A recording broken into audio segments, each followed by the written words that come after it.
Welcome to Vani stories. ఇవాల్టి కథ కోడలొచ్చింది. కథలోకి వెళ్ళే ముందు వాణి స్టోరీస్ ఛానల్ని తప్పకుండా సబ్స్క్రైబ్ చేయండి, నన్ను ఎంకరేజ్ చేయండి. ఇంకేంటి అహల్య, వాసు పెళ్ళి కుదిరిపోయింది, కోడలొస్తుంది, అంతా తీరికే. ఫ్రెండ్స్ అన్న మాటలు పదే పదే గుర్తుకు వచ్చాయి అహల్యకి. పెదవుల మీద చిరునవ్వు విసిరింది. నిజమే, కోడలొస్తే ఇంటి బాధ్యతల నుంచి తనకి కొంతైనా విముక్తి. ముందు వారం రోజులు పల్లెటూరులో ఉండే తన తల్లిదండ్రుల దగ్గరికి వెళ్ళి రావాలి. ఆ తర్వాత వరుస పెట్టి అక్కా చెల్లెళ్ళందరి ఇళ్ళకి వెళ్ళి తలో 2 రోజులు ఉండాలి. ఢిల్లీలో ఉండే అన్నగారు, ముంబైలో ఉండే తమ్ముడు ఎప్పుడూ అంటూ ఉంటారు, ఒక వారం రోజులైనా ఉండేలా రావే, ఊరంతా చుట్టూ వద్దు గాని అని. వాళ్ళు రమ్మని అంటారు, ఇక్కడ భర్త పిల్లలు వెళ్ళమని చెప్తారు. కానీ తనే వెళ్ళలేదు. వెళ్ళినా ఒక్కరోజు మించి ఉండలేదు. ఏవో అజ్ఞాత బంధాలు తనని ఉండనివ్వవు. ఇక్కడ ఇబ్బంది పడుతున్నారేమో, వేళకి వండుకుంటున్నారో తిన్నారో లేదో ఎన్నో సందేహాలు. అంతా కలిసి వెళ్దామనుకుంటే భర్త చేసేది పోస్టాఫీస్లో, ఎప్పుడూ లీవ్ దొరకదు. మరోవైపు పిల్లల చదువులు. వాసు భార్య వస్తే ఇంటి బాధ్యత ఆమెకి వదిలిపెట్టి తను నిశ్చింతగా వెళ్ళి రావచ్చు. ప్రపంచం చాలా అందంగా కనిపించింది ఆమెకి. స్నేహ, ఫ్రిడ్జ్లోంచి పచ్చిమిరపకాయలు కరివేపాకు తెచ్చివ్వవే అంది కూతురితో. ఆ పిల్ల ఓ చేతిలో నోట్బుక్, మరో చేత్తో తల్లి అడిగినవి తీసుకుని వచ్చి వాటిని ఆవిడకిస్తూ, ఇంకెంతమ్మా, వదినొస్తే నేనిక వంటింట్లోకి అడిగే పెట్టను అంది. తల్లి చెప్పే చిన్న చిన్న పనులు, కోరే సహాయాలు స్నేహకి నవ్వు తెప్పిస్తాయి. తను సీరియస్గా చదువుకుంటున్నప్పుడైతే కోపం కూడా వస్తుంది. ఇంటి పనంతా నిలబడి అవలీలగా చేయగలిగే తల్లి ఇలాంటి పుమాయింపులు చేయటం వింతగా అనిపించింది. ఒక్కరితే ఉండటం చేత వంటింట్లో బోరు కొడుతుందేమో, వదినొస్తే మంచి కంపెనీ అనుకుంది. వదిన కోసమే నేను చూస్తున్నానులేవే, నా గదిలో పుస్తకాలన్నీ చిందరవందరగా ఉంటాయని నాన్నగారు కోపడుతుంటారు. అమ్మేమో తనకి తోచినట్లు సర్దేస్తుంది. ఆ తర్వాత నాకు కావాల్సినవి దొరక్కపోడే తిప్పళ్ళు. మీకేం తెలుసు, వదిన పోస్ట్ గ్రాడ్యుయేట్, నా రూమ్ ఛార్జ్ తనకిచ్చేస్తాను అన్నాడు హరి అప్పుడే అక్కడికి వస్తూ. అందరి మాటలు వింటుంటే నవ్వొచ్చింది ప్రసాదరావుకి. అలాగే నవ్వొచ్చి పెదాలని మనసుని పలకరించిన మరో వ్యక్తి వాసు, కాబోయే పెళ్లి కొడుకు. కోడలొస్తుంది, కొడుకు జీవితంలో వసంతంలా అనుకోవడం లేదెవ్వరు. ఎవరి బాధ్యతల్ని వాళ్ళు చిలక్కొయ్యకు తగిలించినట్లు ఆమె భుజానికి తగిలించి ఊపిరి పీల్చుకుందాం అనుకుంటున్నారు. వాసుకి సెటిల్ అయిన అమ్మాయి సృజన. చామన్ ఛాయ్తో మృదుత్వం దృఢత్వం సమపాల్లో కలిసినట్టుంటుంది. చదువుకుంది, ఉద్యోగం చేస్తుంది. పెళ్లి చూపులప్పుడు వాసుతో స్పష్టంగా తన యాంబిషన్స్ చెప్పింది. వాళ్ళది ఇదే ఊరు, ట్రాన్స్ఫర్ల బెడద లేదు. చాలా ఇష్టపడి ఒప్పుకున్నారు ఇద్దరు. అహల్య ప్రసాదరావు కొంచెం చర్చించుకున్నారు. జాబ్ చేస్తున్న అమ్మాయి కాబట్టి గృహిణిగానే ఉండిపోయిన అహల్యతో కలవగలదా లేదా అనేది ఆయన ప్రశ్న. ఆ ప్రశ్నని భార్య వైపు నుంచి కూడా వేసుకున్నాడు. తేలిగ్గా కొట్టిపారేసింది అహల్య భర్త సంశయాలన్నీ. ఈ రోజుల్లో ఎందరు ఉద్యోగాలు చేయడం లేదు, అలాగే నా కోడలును. మనకేమంత ఆస్తులున్నాయి, పిల్లలకి ఎంత మిగిల్చి ఇవ్వగలం? ఇద్దరూ ఉద్యోగస్తులైతే ఆసరాగాను ఉంటారు, మన నుంచి ఆశించరు అంది. ఆఖరికి అంతా కలిసే ఓకే చేశారు. ఎంతో ఎదురు చూసిన పెళ్ళి, వాసు పెళ్ళి అవనే అయింది. కొత్త కోడలింకా పాతబడనే లేదు, ఆఫీస్కి తయారైంది. అదేంటమ్మా, 16 రోజుల పండగేదాకానైనా ఉండవా? తెల్లబోతూ అడిగింది అహల్య. ప్రొబేషన్లో ఉన్నాను కదండి, లీవ్ పీరియడ్కి ప్రొబేషన్ పొడిగిస్తారు, అందుకే ఎక్కువ లీవ్ పెట్టలేదు అంది. అహల్య ఇంకేదో అనబోతుంటే ప్రసాదరావు కలగజేసుకున్నాడు. వెళ్ళి జాయిన్ అవ్వని అహల్య, ప్రొబేషనరీ పీరియడ్లో లీవులు పెట్టడం అంత మంచిది కాదు అన్నాడు. సృజన వెళ్ళిపోయింది. వాసు వెళ్ళి డ్రాప్ చేసి వచ్చాడు. మళ్ళీ ఆమె రావటం 6ంటికి. వస్తూనే వాసు పిక్చర్ ప్రోగ్రాం పెట్టాడు. ఫ్రెండ్ భార్యతో వెళ్తూ వీళ్ళని రమ్మన్నాడట. తిరిగొచ్చేసరికి రాత్రి 10:30. అప్పుడొచ్చి అన్నం పెట్టుకొని తిన్నారు. అహల్యకి కొద్దిగా అసహనంగా అనిపించింది. అదెందుకో అర్థం కాలేదు. పొద్దున 6ంటికి లేస్తుంది సృజన. ఒక్కోసారి 6:30 కూడా అవుతుంది. లేచి గబగబా స్నానం చేసి వంటింట్లోకి వస్తుంది. అప్పటికే అహల్య లేచేసి ఉంటుంది. స్టవ్ మీద ఒకవైపు పొగలు చిమ్ముతున్న పాలు, మరోవైపు హిస్సుమంటూ కుక్కర్ ఉంటాయి. అయ్యో, మీరు కుక్కర్ పెట్టేశారా? నేను వచ్చేదాన్నిగా, ఆగకపోయారా అంటుందేమోనని ఆశిస్తుంది అహల్య. అంతేకాదు, మర్నాటి నుంచి తనకన్నా ముందే లేచి వంటింట్లో కనిపిస్తుందని కూడా అనుకుంటుంది. అలాంటిదేం జరగదు. కామ్గా మిగిలిన పని అందుకుంటుంది. గబగబా అయిందనిపించి వాసుకు పెట్టి తను తిని బయటపడుతుంది. 6ంటికి వచ్చాక కొద్దిసేపు వాళ్ళ గదిలో రిలాక్స్ స్నానం చేసి ఆ తర్వాత తీరిగ్గా వంటగదిలో అడుగు పెట్టేసరికి సగం వంట అయిపోయి ఉంటుంది. అప్పుడు ఏమీ మాట్లాడదు, పద్ధతి మార్చుకోదు. రాత్రి 10ంటికి లైట్ ఆగిపోతుంది. మళ్ళీ 12ంటికి వెలుగుతుంది. ఆ అర్ధరాత్రి వేళ అంతసేపు లైట్ వేసుకుని ఏం చేస్తారో అర్థం అవ్వదు అహల్యకి. మధ్యలో మాటలు వినిపిస్తూ ఉంటాయి చిన్నగా. ఏం చేస్తుంటారు? కబుర్లు చెప్పుకుంటారా? ఉదయం సృజన లేచేసరికి 6 దాటిపోతుంది తరచుగా. ఈ పిల్ల పద్ధతి నాకేం నచ్చలేదండి. ఎంతకాలం కొత్త కోడలు, చకచకా 4 పనులు చేసుకోవాలి కానీ అంతా నా వంతన్నట్లు తూచి తూచి చేస్తుంది. పొద్దున్నేమో 10ంటి దాకా లేవకపోవడం. పరాయింటికి వచ్చిన ఆడపిల్ల ఇలాగేనా ఉండటం? బుద్ధి ఉండదు. ఆ తల్లికి ఇదేం పెంపకం? ప్రసాదరావుతో అంది అహల్య. కోడలు వస్తుంది, బాధ్యతలు తగ్గుతాయి, సరదాలు పెరుగుతాయి అనుకుంటే అక్కరకు రాని చుట్టంలా వచ్చి పడింది. అదే చాకిరీ, అదే బాధ్యత. ఉక్రోషంతో ఆమె కళ్ళల్లో నీళ్లు తిరుగుతున్నాయి. ఏవో పనులు చేస్తూనే ఉంది కదా అహల్య అన్నాడు ప్రసాదరావు సర్ది చెప్తూ. నాకేం నచ్చలేదు. నేను లేచేసరికి తను వంటింట్లో ఉండాలి కానీ నేను పనంతా చేసుకున్నాక తను తిప్పుకుంటూ రావడం కాదు. సాయంత్రం మాత్రం రాగానే వంటింట్లోకి ఎందుకు రాదు? తొందరపడకు, హెచ్చరించాడు ప్రసాదరావు. తను అనుకున్నట్టే జరగడం అతనికి బాధని కలిగించింది. ఇంట్లో పని, ఆఫీస్లో పని, ఆ పైన ఈ టెస్టులు. అసలు పాస్ అవుతానా? నా వల్ల కావటం లేదు. కొద్ది రోజులు మా అమ్మ వాళ్ళ ఇంట్లో ఉంటాను. కళ్ళల్లో నీళ్లు తిరుగుతుండగా అంది సృజన. నిన్న మొన్నటిదాకా ఏ బాధ్యతలు లేకుండా పెరిగి ఒక్కసారి ఇంతమంది మధ్యకొచ్చి పడేసరికి గిజగిజలాడిపోతుంది. ముఖ్యంగా అహల్య తనని దోషిలా చూడటాన్ని తట్టుకోలేకపోతుంది. అమ్మ, పిన్ని, మేనత్తలు వీళ్ళ ప్రేమని మాత్రమే చూసిన ఆమెకి ఇక్కడ ఎదురవుతున్న కటుత్వం గాయపరుస్తుంది.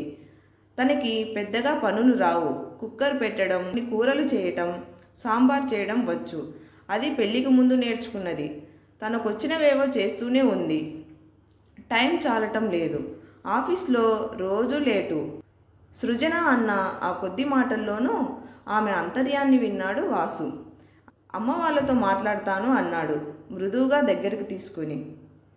పెళ్లికి ముందు తనింట్లో జరిగిన చర్చలు గుర్తొచ్చాయి. అప్పుడే తల్లిలో అసంతృప్తి ఛాయలు కనిపిస్తున్నాయి. ఆవిడ ఆశించినట్లు కోడలు ఇంటిని అల్లుకుపోవడం లేదని, 30 ఏళ్లుగా ఇంటికి వంటకి అంకితమైపోయిన ఆవిడ ఇలా ఆశించడంలో తప్పులేదు. మరి సృజన ఇంట్లోనూ ఆఫీస్లోనూ ఎంతకని చేయగలదు? అందులోనూ పెళ్ళైన కొత్తలో. ఆమె పుట్టింట్లో ఇద్దరూ ఆడపిల్లలే. చదువు, ఉద్యోగం, కెరీర్ అనే పరుగులు పెట్టారు తప్ప పనుల మీద పెద్ద దృష్టి పెట్టలేదు.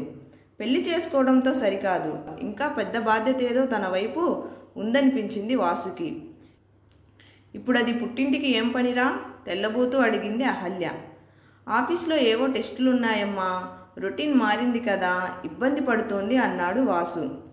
అతని మాటలు ఇంకా పూర్తిగానే లేదు. విరుచుకుపడింది. ఇప్పుడంత కొంపలంటుకుపోయే ఎగ్జామ్స్ ఏమున్నాయి? తర్వాత రాసుకోమను. పెళ్ళై అత్తగారింటికి వచ్చిందా లేక హాస్టల్కి వచ్చిందా? తనది టెంపరరీ పోస్టింగ్, ప్రమోషన్లో ఉంది. అది పూర్తయి పరీక్ష రాస్తే రెగ్యులర్ అవుతుంది. కేడర్ ఎగ్జామ్స్ రాయడానికి ఎలిజిబిలిటీ వస్తుంది నచ్చజెప్పబోయాడు వాసు. అయితే వాళ్ళింట్లోనైతే శ్రద్ధ పెట్టి చదువుతుందని. ఇక్కడేం కష్టం వచ్చిందట? తిని కూర్చోవడమేగా. ఆ తిండి కూడా మంచం దగ్గరికే పంపించమనా? అహల్య బయటపడిపోయింది. వాసు నిర్మునుడైపోయాడు. అది సృజన ఇంట్లో లేని సమయం. ప్రసాదరావు వెంటనే జోక్యం చేసుకున్నాడు. వాసు, నీకెలా మంచిదనిపిస్తే అలా చెయ్యి. నువ్వేం చిన్నపిల్లవాడివి కాదు, పెళ్ళైన వాడివి, అన్నిటికీ మమ్మల్ని అడగడం దేనికి అన్నాడు. వాసు తలొంచుకొని వెళ్ళిపోయాడు. ఈ పరిస్థితిలో సృజనని కొంతకాలం తల్లికి దూరంగా పంపడమే ఉత్తమం అనిపించింది. లేకపోతే మనసులు విరుగుతాయి. తన లేడీ కొలీగ్స్లో అత్తలంటే కోడళ్ళకి, వీళ్ళంటే వాళ్ళకి ఎంత ద్వేషమో తనకి తెలుసు. తనింట్లో కూడా అంతేనా? దిగ్భ్రాంతిగా ఉంది. అహల్య, నువ్వేం మాట్లాడుతున్నావు? మతుండే మాట్లాడుతున్నావా? భార్యను మందలించాడు ప్రసాదరావు. అతనికి కోడల్ని చూస్తే ముచ్చటేస్తుంది. పీజీ చదివి కాంపిటేటివ్ ఎగ్జామ్స్లో నెగ్గుకొచ్చి ఉద్యోగం సాధించుకుంది. వాసు, హరి, స్నేహలకి ఆ అమ్మాయికి తేడా కనిపించదు. మరి అహల్యలో ఎందుకు ఆమె పట్ల ద్వేషం మొదలైంది? సాంప్రదాయక వైరమా లేక అసూయ? భర్త మందలింపుతో తనని తాను నిగ్రహించుకుంది. అతని ముందు తన అసంతృప్తిని పరిచింది. ఇంకేమిటి, కోడలొస్తే నాకు కొంత ఆసరా అవుతుందనుకున్నాను. ఓ కొడుకుని నాకు దూరం తీసుకుపోవడమా తను నాకు చేసే సాయం అంది. అతను చిన్నగా నవ్వాడు. ఎదుటివారి నుంచి ఆశించడం, వాళ్ళకి మనం ఏదో ఇవ్వాలనుకోవడం, ఈ రెండు చాలా సమస్యలను సృష్టిస్తాయి అహల్య. కోడలు తీసుకోవడానికి నీకున్న బాధ్యతలేమిటి? ఆ అమ్మాయికి లేనివేమిటి? చేతిలో పనందుకొని నిన్ను కూర్చోబెట్టి చేయాలనుకుంటున్నావు. తను చేసే విధంగా నువ్వు చేయించుకుంటావా? కెరీర్ అనే కేంద్రం చుట్టూ తిరిగే ఆ పిల్లకి ఇంత ఇల్లు, ఇన్ని సామాన్లు, పనులు అవసరం లేదు. ఏదో ఇంత వండుకు తిని ఆఫీస్కి పరిగెత్తడం, తిరిగొచ్చాక ఓపిక ఉంటే మళ్ళీ వంట, లేకపోతే బయట తినటం. తనొక్కతేనా ఉద్యోగం చేస్తుంది? మధ్యలోనే ఆపి ఉక్రోషంగా అడిగింది. ఏదో ఒక ఉద్యోగం ఉంది, ప్రమోషన్లన్నీ వాసు చూసుకుంటాడు. ఆడపిల్ల తనకెందుకు ఇవన్నీ? ప్రసాదరావుకి నవ్వు, కోపం రెండూ వచ్చాయి. భార్యది అజ్ఞానమో మూర్ఖత్వమో అర్థమవలేదు. తన అడుగులకి మడుగులొత్తడానికి కోడలు ప్రమోషన్లు వదులుకొని కూర్చోవాలని ఆశిస్తుంది. సచ్చేదాకా ఈ చాకిరి నాకు తప్పదులేండి, అదేగా మీరు చెప్పేది. ఆవిడ గారు సింగారించుకొని ఆఫీస్కి వెళ్ళి కూర్చుంటుంది. నేనేమో అన్నీ అమర్చి పెడతాను అంది తనే మళ్ళీ. ప్రసాదరావు సూటిగా చూశాడు ఆమెని. ఎవరికి చేస్తున్నావు నువ్వు? నీ కుటుంబానికి చేస్తున్నావు, నీ భర్తకి పిల్లలకి చేస్తున్నావు, నీ బాగు కోసం చేస్తున్నావు.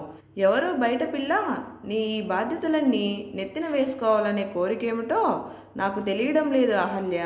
ఇంట్లో ఉండి నువ్వేదో కష్టపడిపోతున్నావు అనుకుంటున్నావు. ఉద్యోగంతో నేను విసిగిపోయాను. పెళ్ళి, పిల్లలు, కుటుంబం అనేవి నీ స్వేచ్ఛని ఎలా అరికట్టాయో నా విషయంలోనూ అంతే చేశాయి అహల్య. నువ్వే ఈ పనులన్నీ చేయాలని కానీ, ఇలాగే చేయాలని కానీ, నీ పుట్టింటికి అన్నాదమ్ముల దగ్గరికి వెళ్ళిరాని కానీ నేనెప్పుడూ నిర్దేశించలేదు. నీకు నువ్వు కొన్ని స్టాండర్డ్స్ పెట్టుకున్నావు, కొన్ని బంధాలు వేసుకున్నావు. ఈ పనులు ఈ పద్ధతిలోనే చేయాలనుకున్నావు. నువ్వు వెళ్తే ఇక్కడంతా అస్తవ్యస్తమవుతుందేమోనని భయపడ్డావు. నీ జీవితాన్ని నీకు తోచినట్లు గడిపావు. అలాంటి స్వేచ్ఛని సృజనకి ఇవ్వు. నువ్వు ఇయ్యకపోయినా వాళ్ళ స్వేచ్ఛని వాళ్ళు వదులుకోరు. మరో విషయం, పిల్లలకి పెళ్ళిళ్ళు చేసేది తమ అహాలని నిలబెట్టుకోవడానికి కాదు, వాళ్ళ జీవితాలు అర్థవంతంగా ఉండటానికి, వాళ్ళ మధ్య అనుబంధాన్ని పెరగని. వాసును బట్టి నువ్వు కానీ, నిన్ను బట్టి వాసు కాదు. తొందరపాటుతో తెగేదాకా లాగకు అనేసి ప్రసాదరావు కూడా వెళ్ళిపోయాడు. లోపల స్నేహ హరితో అంటుంది, వదిన పాపం మంచిది కదన్నయ్య, అమ్మెందుకని ఇలా మారిపోయింది? మనల్నేమో చదువు చదువు అని అంటుంది. వదిన చదువుకుంటే ఇలా మాట్లాడుతుంది. పెళ్ళయ్యాక చదువులు, ఎగ్జామ్స్ అంటే ఎలా కుదురుతుందే? చిన్నపిల్లవి, నీకు తెలియదు అవన్నీ. అమ్మ మన కోసం ఎంత కష్టపడుతుందో ఆమెను అలాగే కష్టపడమని ఎవరి దారిన వాళ్ళు వెళ్ళిపోతే ఎలా అన్నాడు హరి అసహనంగా. అన్నీ కృత్రిమమైన బంధాలు, బాధ్యతలు. ఎవరి దారిన వాళ్ళు సుఖపడడం చేతకాక ఒకళ్ళ పరిధిలోకి మరొకరు చొరబడిపోయి అంతా కలగా పులగం చేసుకోవటం. కోడలొచ్చి తనకు ఆసరా ఇస్తుందనే కోణంలోంచి కాక, కన్న ముగ్గురు పిల్లల్ని లైఫ్ సెటిల్ చేస్తేనే తనకు విముక్తి అనే దిశగా అహల్య ఆలోచించి ఉంటే ఈ అసంతృప్తి ఉండేది కాదు. ఆ రోజు సాయంత్రమే వాసు సృజనని పుట్టింట్లో వదిలి వచ్చాడు. రాత్రి ఇంట్లో తల్లితో సరదాగా మాట్లాడలేకపోయాడు. అప్పటిదాకా ఆమె పట్ల అతనికి గల ఉన్నతాభిప్రాయాలు మూలాల్లో కదిలాయి. అమ్మ పెద్దగా చదువుకోలేదు, నలుగురిలోకి వెళ్ళలేదు. అంతేకాదు తన పిల్లలకి అన్నీ అనువుగా చేసి పెట్టుకుని ప్రతి క్షణం వాళ్ళు పైకి పోవాలని ఆకాంక్షించిన అమ్మే మరో తల్లి కూతురైన సృజనని తన సంతానంలో కలుపుకోలేకపోతుందని అనిపించింది. ఏమిటి మగవాడు పెళ్లి ద్వారా పొందేది? భార్య సంతోషంగా ఉంటేనే అతడి నిజమైన ఎదుగుదల. కానీ సృజన ఆకాంక్షలు తల్లికి పట్టవు. ఇద్దరికీ సమన్వయం లేదు. ఏది తన నిజమైన కుటుంబం? తల్లి తండ్రి నిర్మించుకున్న కుటుంబంలో తాను సృజన భాగమా, లేక తామిద్దరూ వేరే కుటుంబమా అనేది తెలుసుకోవాల్సిన పరిస్థితి. తల్లిదండ్రుల కుటుంబంలో తాము భాగమైతే తమ కోరికలకి ఆకాంక్షకి గల విలువేమిటి? క్రాస్ రోడ్లో ఉన్నట్టు అనిపించింది వాసుకి. అన్నయ్య మారిపోయాడనుకున్నాడు హరి తన వరకు తాను. వాసుతో ఫ్రీగా మాట్లాడలేకపోయింది స్నేహ. ఆ రాత్రి అహల్యకు సరిగ్గా నిద్ర పట్టలేదు. ఎన్నో ఆలోచనలు. తన మాట కాదని వాసు సృజనని పుట్టింట్లో దింపి రావటం తన అధికార పరిధికి, వాళ్ళ స్వేచ్ఛకి హద్దుగీత గీసినట్టు అనిపించింది. ఇంకా సృజన తిరిగొచ్చాక కూడా తన విషయంలో పెద్ద మార్పేది ఉండదన్న విషయం లీలగా స్ఫురించింది అహల్యకు. ఈ టెస్ట్ పాస్ అవుతుంది, ఇంకా కొన్ని టెస్టులు ఎదురు చూస్తుంటాయి. అవి రాస్తుంది, ప్రమోషన్లు వస్తాయి. కెరీర్ దాన్ని నిరంతరం ముందుకు తీసుకెళ్ళాలి. ఈ మధ్యలో ఎప్పుడో తీరిక చేసుకొని ఒక పాపనో బాబునో కంటుంది. ఆ పాపో బాబో పెద్ద స్కూల్కి వెళ్ళేదాకా తమతో కలిసి ఉంటారేమో. అదైనా తను మంచిగా ఉంటేనే, లేకపోతే వేరే వెళ్ళిపోతారు. పిల్లల్ని పెంచడానికి తను కాకపోతే ఆమె తల్లి ఉంది. అంతేనా ఈ పెళ్లి నుంచి తాను పొందబోయేది? తలుచుకుంటే గుండె చిక్కబడినట్టుంది అహల్యకి. కళ్ళల్లోంచి నీళ్లు జారిపడ్డాయి. పక్క మంచం మీద ఉన్న ప్రసాదరావు గమనించాడు. వాసు పెళ్లికి ముందు నీకెలాంటి కష్టాలు ఉండేవి కాదనుకుంటా. నువ్వేడవడం నేనెప్పుడూ చూడలేదు అన్నాడు వ్యంగ్యంగా. అహల్య తీవ్రంగా గాయపడింది. సృజన తోడు లేకపోవడం వాసుకి వెల్తిగా అనిపిస్తోంది. ఆమె ఎప్పుడు తిరిగి వస్తుందా అనే ఆత్రం అతనిని నిలవనివ్వటం లేదు. అత్తగారింటికి చక్కర్లు కొడుతున్నాడు. అలా వెళ్ళినప్పుడు ఒక్కోసారి అక్కడే భోజనం చేసి వస్తున్నాడు. అది అహల్య అసహనాన్ని పెంచుతుంది. పెళ్ళవడంతో కొడుక్కి కొత్త బంధం ఏర్పడి కొత్త బాధ్యతలు వచ్చాయని అనిపించడం లేదు ఆమెకి. అంతేకాదు తన కుటుంబం యొక్క సంస్కారాన్ని వియ్యాల వారింట్లో అందంగా ప్రజెంట్ చేయబడటం అతని ద్వారా మాత్రమే సాధ్యమని కూడా, మగవారు సాంప్రదాయిక భర్త స్థాయి నుంచి స్మార్ట్ జీవిత భాగస్వామిగా ఎదగడాన్ని కూడా ఆమె గుర్తించడం లేదు. అసలు ఆ ప్రక్రియ ఒక్కొక్క తరంలోనూ కొద్ది కొద్దిగా జరుగుతూ వస్తుంది. ఏ తరం తల్లికి ఆ తరానికి తన కొడుకు మారిపోయినట్టు అనిపిస్తుంది. తమ భర్తల్లో వచ్చిన మార్పు మాత్రం వాళ్ళు గుర్తించడం లేదు. అహల్య దీనికి మినహాయింపు కాదు. సృజన తల్లితో అత్తవారింటి గురించి చెప్పింది. ఇప్పుడే చేసుకోనంటే వినకుండా పెళ్లి చేశారు అని. ఆవిడకేమిటో నా ఉనికే ఇష్టం లేనట్టుంది. నేనేం చేసినా తప్పే కనిపిస్తుంది. నేను చేసే పనిలో సంతృప్తి లేదు. వాసుకి నా గురించి ఏవో చెప్తుందనుకుంటా. ఒక్కోసారి అతను మూడీగా ఉంటాడు. ఎందుకమ్మా అంత ఇష్టం లేకుండా పెళ్లి చేయడం అంది. పెళ్ళవగానే ఆడపిల్ల పరాయిదవుతుందని బహాటంగా ఒప్పుకుంటాం. మగవాడి విషయంలో కూడా అదే నిజమైనా అలా ఒప్పుకోలేరు. అతనింకా తన కొడుకే, తన చెప్పు చేతుల్లోనే ఉండాలని ఆశిస్తారు. క్రమంగా అర్థమవుతుంది. అప్పటిదాకా సంఘర్షణ తప్పదు. నువ్వు కూడా సర్దుకుపోవాలి అంది సృజన తల్లి. ఆవిడ అత్త చేతుల్లో ఆరళ్ళు పడ్డదే. ఆవిడ అత్త కొడుకు సమక్షంలో ఒకలా, పరోక్షంలో మరొకలా ప్రవర్తించేది. ఇదంతా ఇద్దరు స్నేహితుల మధ్యకి మూడో వ్యక్తి ప్రవేశం లాంటిది. ఆ మూడో వ్యక్తిని ప్రేమించడానికి కొంతకాలం పడుతుంది. ఒక్కోసారి అలా ప్రేమించబడకుండానే జీవితం అంతా గడిచిపోవడం కూడా జరుగుతుంది. వాసు ప్రేమ పట్ల సృజనకు ఎలాంటి సందేహం లేదు. కానీ దాని మీద అత్తగారి ప్రభావం ఎంత ఉంటుందనేదే ఆమెను భయపెడుతుంది. ఆఖరి పరీక్ష అవగానే తానే వెళ్ళి సృజనను తీసుకొచ్చాడు వాసు. మంచిది చూసుకొని మేమే తీసుకొచ్చి దింపుతాం అని సృజన తల్లిదండ్రులు చెప్పినా వినలేదు. ఇంకో క్షణం కూడా ఆమెను వదిలిపెట్టి ఉండలేని స్థితికొచ్చేశాడు. ఇంటికి రాగానే అహల్య అననే అంది, ఏమ్మా మీ వాళ్ళకి సాంప్రదాయం పద్ధతి ఏమీ తెలియవా? లేకపోతే అలాంటి పట్టింపులేం లేవా? మొదటిసారి వెళ్ళావు కదా, పెద్దవాళ్ళు వెంటబెట్టుకొని రావాలన్న కనీసపు మర్యాద కూడా లేదా అని. మీ అబ్బాయే వద్దన్నారండి సృజన మామూలుగా అనేసింది. అహల్య అహం దెబ్బతింది. విసురుగా వెనక్కి తిరిగి లోపలికి వెళ్ళిపోయింది. సృజన మనసు ముడుచుకుపోయింది. వాసు చిన్నబోయాడు. వదిన అంటూ ఉత్సాహంగా రాబోయిన స్నేహ ఆగిపోయింది. ఈ పరిస్థితి అంతా చూశాక ప్రసాదరావు ఒక ఖచ్చితమైన నిర్ణయానికి వచ్చాడు. ఇప్పుడు లీవ్ ఎందుకు పెట్టారు? ఆశ్చర్యంగా అడిగింది అహల్య. కొద్ది రోజులు అందరిళ్ళకి తిరిగొద్దాం, నువ్వు అనుకున్నదేగా జవాబిచ్చాడు ప్రసాదరావు. అహల్య మొదట అపనమ్మకంగా చూసినా అతను ప్రయాణపు ఏర్పాట్లు చేస్తుంటే నమ్మక తప్పలేదు. కొద్ది రోజులు మనం బయటికి వెళ్ళొస్తే సృజనకి బాధ్యత తెలుస్తుంది, ఈ ఇల్లు తనది కూడాననే ఆలోచన కలుగుతుంది అని కూడా అన్నాడు ప్రసాదరావు. ఈ ఇల్లు సృజనదా? తనింత కష్టపడి అభివృద్ధి చేసినది, ఇంత అనుబంధం పెంచుకున్నది. అహల్యకి గుండెల్లో ఎక్కడో వాడిగా గుచ్చుకుంది. ప్రసాదరావు నిట్టూర్చాడు. కొడుకు పెళ్ళవ్వాలి, కోడలు రావాలి, ఆ కోడలు అతన్ని సుఖపెట్టాలి, అత్తిల్లే లోకంగా బతకాలి. కానీ ఆమె ఆ ఇంట్లో భాగం కాదు, పరాయిదే, ఎక్కడి నుంచో వచ్చినదే, ఎవరింటికో చెందినదే. ఆమెదంటూ ఏదీ ఉండకూడదు. భార్య ఆలోచనలు ఈ స్థాయికి దాటావనిపించింది అతనికి. ఒక్కొక్కరింటికి వెళ్తూ ఉంటే ప్రపంచానికి సంబంధించిన కొత్త ద్వారం తెరుచుకున్నట్టు అనిపిస్తోంది అహల్యకి. ఇది వరకు కూడా వాళ్ళతో బంధుత్వాలు ఉన్నాయి, రాకపోకలు ఉన్నాయి. కానీ ఇప్పుడు మొదలైనది కొత్త విశ్లేషణ. అందరిళ్లలోనూ వాసు సమవయస్కులైన పిల్లలున్నారు. ఒక్కొక్కరిది ఒక్కో సమస్య. ప్రసాదరావు అన్న కొడుకు సింధీ అమ్మాయిని ప్రేమించాడట, పెళ్లి చేసుకున్నాడట. అలా ఎలా కుదురుతుంది? కులం, గోత్రం, సాంప్రదాయం అని వీళ్ళంటే, నాలాగే బీటెక్ చదివి నాతో పాటే జాబ్ చేస్తున్న అమ్మాయి అయితే ఇద్దరం ఒకే చోట చేసే వీలుంటుంది. అంతేగాని మీరు అన్ని లెక్కలు వేసి తీసుకొచ్చే దాంతో అలా ఎలా కుదురుతుంది? అయినా పెళ్లి చేసుకునేది నేను, కాపురం చేసేది నేను, నాకు వీలుగా ఉండాలా మీకా అన్నాడట. అది కాదురా, ఆంధ్రాలో మాత్రం వీడిపాటి చదువుకున్న అమ్మాయిలు లేరంటావా? వాళ్ళు ముంబైలో ఉద్యోగాలు చేయట్లేదంటావా? వీడికి ఆ సింధీ పిల్ల వచ్చింది అంతే, తమ్ముడితో చెప్పుకొని బాధపడ్డాడు ప్రసాదరావు అన్న. కులాలు, మతాలు, అర్థాలు మారిపోయాయిలే అన్నయ్య. కొత్త నిర్వచనాలు చెప్పుకోవాల్సి వస్తుంది.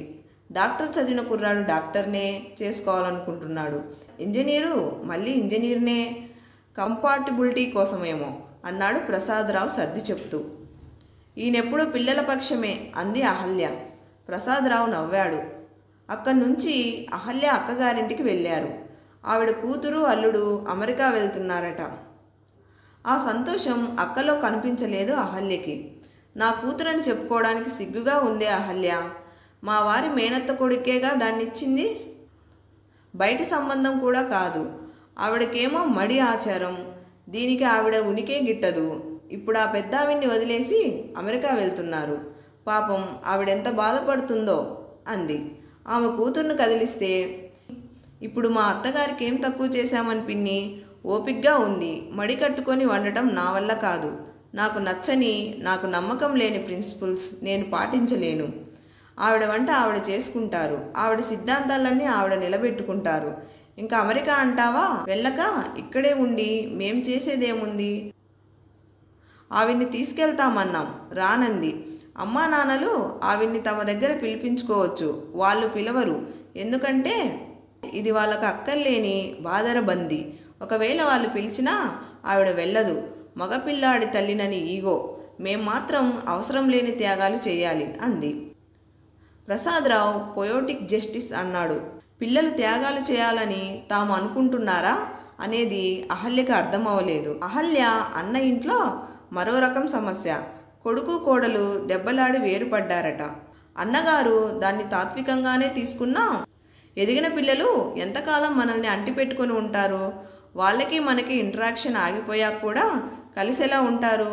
ఎక్కడ ఇంటరాక్షన్ ఉంటాయో సహజంగా అటువైపు ఆకర్షించబడతారు అని ఫిలాసఫీ మాట్లాడినా అహల్య వదిన మాత్రం తన బాధను దాచుకోలేకపోయింది.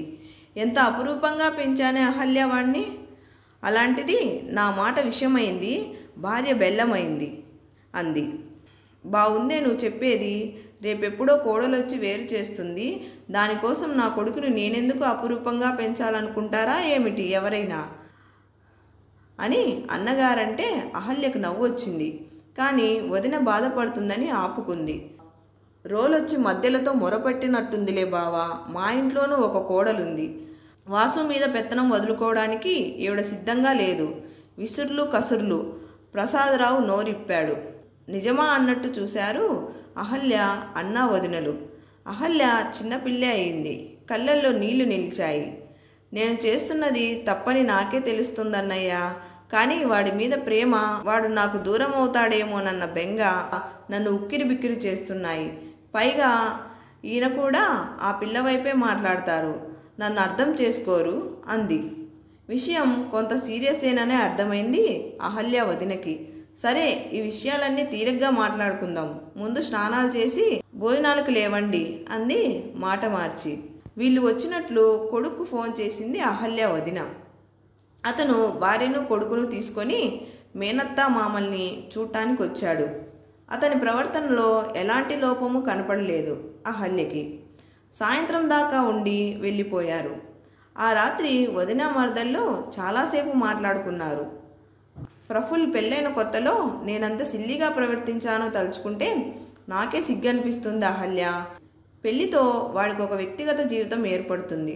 అందులోకి నాకు ప్రవేశం లేదు. వాడు నాకు దూరం అయ్యాడనిపించి అసూయతో రగిలిపోయేదాన్ని. కోడల మీద అకారణ ద్వేషం చూపించేదాన్ని. అహల్య వదినగారి అనుభవాన్ని నిశ్శబ్దంగా వింది. వాళ్ళిద్దరి విషయాల్లో అనవసరంగా జోక్యం చేసుకునేదాన్ని. ఇంతలో మీనా ప్రెగ్నెంట్ అవ్వడం, బాబు పుట్టడం జరిగింది.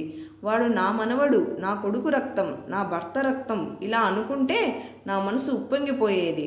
వాడిని ఒక్క క్షణం కూడా వదిలిపెట్టి ఉండలేకపోయేదాన్ని. వాడి పనులన్నీ నేనే చేసేదాన్ని. మీనా వాడిని సరిగ్గా ఎత్తుకోలేదేమో, పెంచట్లేదేమో, ఇలాంటి ఆలోచనలు వచ్చేవి. రాత్రివేళ వాడు కాస్త కయ్యమంటే చాలు వెంటనే లేవలేదని మీనా మీద కోపం వచ్చేది. పొద్దున లేవగానే అంత మొద్దు నిద్ర ఏమిటి, కోప్పడేదాన్ని అహల్య. అది చాలా మంచి పిల్ల కాబట్టి ఎంతో ఓర్చుకుంది. భార్యని అపురూపంగా చూసుకొని ఆమెను గౌరవించి ఆమె అభిప్రాయాలన్నీ మన్నించేవాడిని ఎంతో ఉన్నతంగా భావిస్తాం. మన భర్తలు అలా ఉండాలని ఆశిస్తాం. కానీ కొడుకు అలా ఉంటే ఓర్వలేం. కొడుకు ఎప్పటికీ కొడుకుగానే ఉండిపోవాలన్న మన కోరిక అతను ప్రేమికుడిగా, చక్కని భర్తగా, తండ్రిగా ఎదుగుతుంటే సహించలేం. ఏదో ద్రోహం జరిగిపోయినట్టు బాధపడతాం అహల్య. ఆఖరికి ఒకరోజు మీనా బయటపడింది. ప్రఫుల్ని నిలదీసి అడిగింది, మనకంటూ పర్సనల్ లైఫ్ లేదా? ప్రతి విషయంలోనూ ఆవిడెందుకు తలదూర్చడం? 9 నెలలు మోసి కన్నదాన్ని, నా కొడుకుని నేను పెంచుకోలేనా అని. ప్రఫుల్కి కూడా నా పద్ధతి నచ్చనట్టే ఉంది. మొదట్లో సున్నితంగా చెప్పేవాడు, తర్వాత పెద్ద దెబ్బలాటే అయింది. వాళ్ళని వేరే వెళ్ళిపోమ్మన్నాడు మీ అన్నయ్య. అదేంటొదినా, మనవాళ్ళు మనకు మాత్రం ముద్దు కాదా? వాళ్ళను దగ్గరికి తీయడం తప్ప? చప్పున అడిగింది అహల్య. నేనిదే ప్రశ్న మీ అన్నయ్యని అడిగాను. ఆయన తప్పనే అన్నారు. తల్లిదండ్రుల తర్వాతే ఎవరైనానట. భార్యాభర్తల మధ్య, తల్లిదండ్రులకి పిల్లలకి మధ్య అనుబంధం పెరిగితేనే స్వచ్ఛమైన కుటుంబ బంధాలు ఏర్పడతాయట. ఆలోచించగా నాకు అదే నిజమనిపించింది. పుట్టిన పిల్లవాడు పుట్టినట్టే తల్లి ఒడిలో ఉండిపోడు, పారాడుతూ దూరం జరుగుతాడు. అదే ఎదుగుదల. మనకి వాళ్ళే ప్రపంచం కావచ్చు, కానీ వాళ్ళ ప్రపంచంలో మాత్రం మనం ఒక భాగమే. మనం ఏ ప్రేమనైతే వాళ్ళ మీద చూపించామో దాన్ని నేర్చుకొని వాళ్ళు వాళ్ళ పిల్లల మీద ప్రకటిస్తారు. మరి మనం, నాకు మీ అన్నయ్య, నీకు ప్రసాద్ లేరా అంటే పిల్లలకు పెళ్ళిళ్ళు చేస్తే మనకు మిగిలేది ఇదేనా? ఏమీ మిగలకపోవడం ఏమిటి? నువ్వు పెళ్లి చేసుకున్నావు, వాసు పుట్టాడు, మిగిలిన ఇద్దరూ పుట్టారు. వాసు పెళ్ళయింది, వాళ్ళకి పుడతారు. మనం పెర్పెచ్యువేట్ కావడం లేదు. అదంతా మిగులే కదమ్మా. అహల్య నిశ్శబ్దంగా ఏడ్చింది. చాలాసేపు ఏడ్చింది. ఏదో బాధ, ఏదో ఆవేదన, ఇంకేదో ఆర్తి, అన్నీ బహిర్గతమయ్యాయి. ఆ తర్వాత మనసు వెల్తిపడింది. ఎందుకు ఏడుస్తున్నావు అహల్య? మగవాళ్ళలా అంటి ముట్టనిట్టు ఉండేలా మనల్ని పెంచరు. అనుబంధాలు, ప్రేమ అంటూ రంగరింపబోస్తారు. సృష్టికి మనమే ఆధారమని అభూత కల్పనలు చేస్తారు. అవన్నీ నిజమేనని నమ్మి ఆరాటపడతాం. కానీ జీవితంలో ఒక్కొక్క మెట్టు దాటుతుంటే అర్థమవుతుంది మనదంటూ ఏదీ లేదని. పెళ్లి చేసుకోవడం, పిల్లల్ని కనటం, వాళ్ళని చక్కగా పెంచడం, అక్కడితో మన బాధ్యత తీరుతుంది. ఆ తర్వాత అని ఆగింది అహల్య వదిన. ఆ తర్వాత అప్రమేయంగా అడిగింది అహల్య. మనం దాటిన స్టేజ్లన్నీ మన పిల్లలు దాటుతారు, అది మనం చూస్తాం. అందులో మనం ఒరిపిడి పడక్కర్లేదు. ఎవరి జీవితం వాళ్ళదనుకుంటే సరి. ఏ అత్త తన కోడలు మంచిదని, ఏ కోడలు అత్త మంచితనాన్ని ఒప్పుకోదు. ఇది కొత్తగా వచ్చింది కాదు, ఉమ్మడి కుటుంబాల్లోనూ ఉండేది. దీన్ని సాంప్రదాయక వైరం అంటారు. కానీ నువ్వు ఆలోచించు, తను పెరిగిన వాతావరణాన్ని, తన వాళ్ళని, అక్కడ తనకుండే స్వేచ్ఛ స్వతంత్రాలన్నీ వదులుకొని జీవనశైలిని సైతం మార్చుకోవడానికి వచ్చిన పిల్లకి మనం ఏ పాటి సహకారం ఇస్తున్నామో? కావాలంటే ఆమె మీద ఆకాంక్షలు పెడతాం, సాంప్రదాయాలను రుద్దుతాం. కానీ ఆకాంక్షలు, సాంప్రదాయాలు ప్రేమని పుట్టించవు, కుటుంబాలను నిలబెట్టవు, మనుషుల్ని కలిపి ఉంచవు అంది. అహల్య ఆలోచనలో పడింది. అవతలి గదిలో ప్రసాదరావు భావమర్దితో అంటున్నాడు, మా కోడలు సృజన చాలా తెలివైన పిల్ల. నాకు ఆ అమ్మాయిని చూస్తే చాలా ముచ్చటగా అనిపిస్తుంది బావా. మంచి కల్చరల్ ఉన్న కుటుంబంలోంచి వచ్చింది. వాసుకి చక్కటి జోడి. కానీ అహల్య ప్రవర్తనే సరిగ్గా లేదు. వాసు పెళ్ళయ్యేదాకా తనేగా ఇంట్లో పనులన్నీ చేసుకునేది. ఇందరి కోసం వంట సునాయాసంగా చేసేది. ఏం సాయం చేయబోయినా చేయనిచ్చేది కాదు. అలాంటిది ఇప్పుడు ఆ అమ్మాయితో వంతుపోతుంది, సూటిపోటి మాటలంటుంది, అసహనంతో రగిలిపోతుంది. తను వాసు నుంచి ఏం ఆశిస్తుందో తెలీదు. వాడు పెళ్లికి ముందులాగే తన చుట్టూ తిరగాలనుకుంటుందా? సృజనని పట్టించుకోవద్దనుకుంటుందా? ఇంట్లో ఇది వరకు లేని అశాంతి ఇప్పుడు చోటు చేసుకుంది. ఆయన సుదీర్ఘంగా నిశ్వసించాడు. ఒక కొత్త వ్యక్తి ఇంట్లోకి ప్రవేశించగానే కలతలు మొదలయ్యి, వాటిని కలతలని అనడం కన్నా సర్దుబాటు సమస్యలనో ఈగో ప్రాబ్లమ్స్ అనో అనటం సబబేమో ప్రసాద్. ఆడవాళ్ళ కోసం వంటింటిని సృష్టించి దానికి వాళ్ళని పట్టాభిషిక్తుల్ని చేసింది ఒకప్పుడు మనమే. ఇప్పుడు వాళ్ళని డ్రాయింగ్ రూమ్ దాకా తీసుకువెళ్ళవలసిన బాధ్యత కూడా మనదే. కోడలు పరాయిదనే కోణంలోంచి ఆలోచిస్తే సమస్య కొంచెం జటిలం అనిపిస్తుంది. మన పిల్లలాంటిదే అనుకుంటే మన పిల్లల నుంచి ఎదురయ్యే సమస్యలే ఆమె నుంచి కూడా ఎదురవుతున్నాయని అర్థమవుతుంది.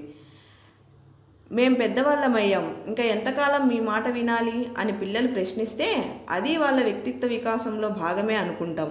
కోడలు మాత్రం అలాంటిది కాదా? మరో విషయం, ఎదిగిన పిల్లల్ని స్నేహితుల్లా చూడమంటారు. కొడుకు స్నేహితుడైనప్పుడు కోడలు స్నేహితుడి భార్య అవుతుంది. స్నేహితుడి భార్య పట్ల ఎలాంటి డీసెన్సీ చూపిస్తామో ఆమె పట్ల కూడా చూపిస్తే ఈ గొడవలు తలెత్తవు. కానీ అదే చేయలేకపోతున్నాం అన్నాడు. వెనుకట ఆర్థిక వెసులుబాటు లేక వ్యవసాయం, వ్యాపారం, పెద్ద కుటుంబాలతో సహకారం కోసం, అలాంటి కొన్ని ప్రత్యేక అవసరాల కోసం కలిసి ఉన్నారు. ఇప్పుడు అలాంటివేం లేవు. అయినా కూడా మనుషులు కలిసి ఉండాలంటే ప్రేమ ఒక్కటే వాళ్ళని కలిపి ఉంచేది.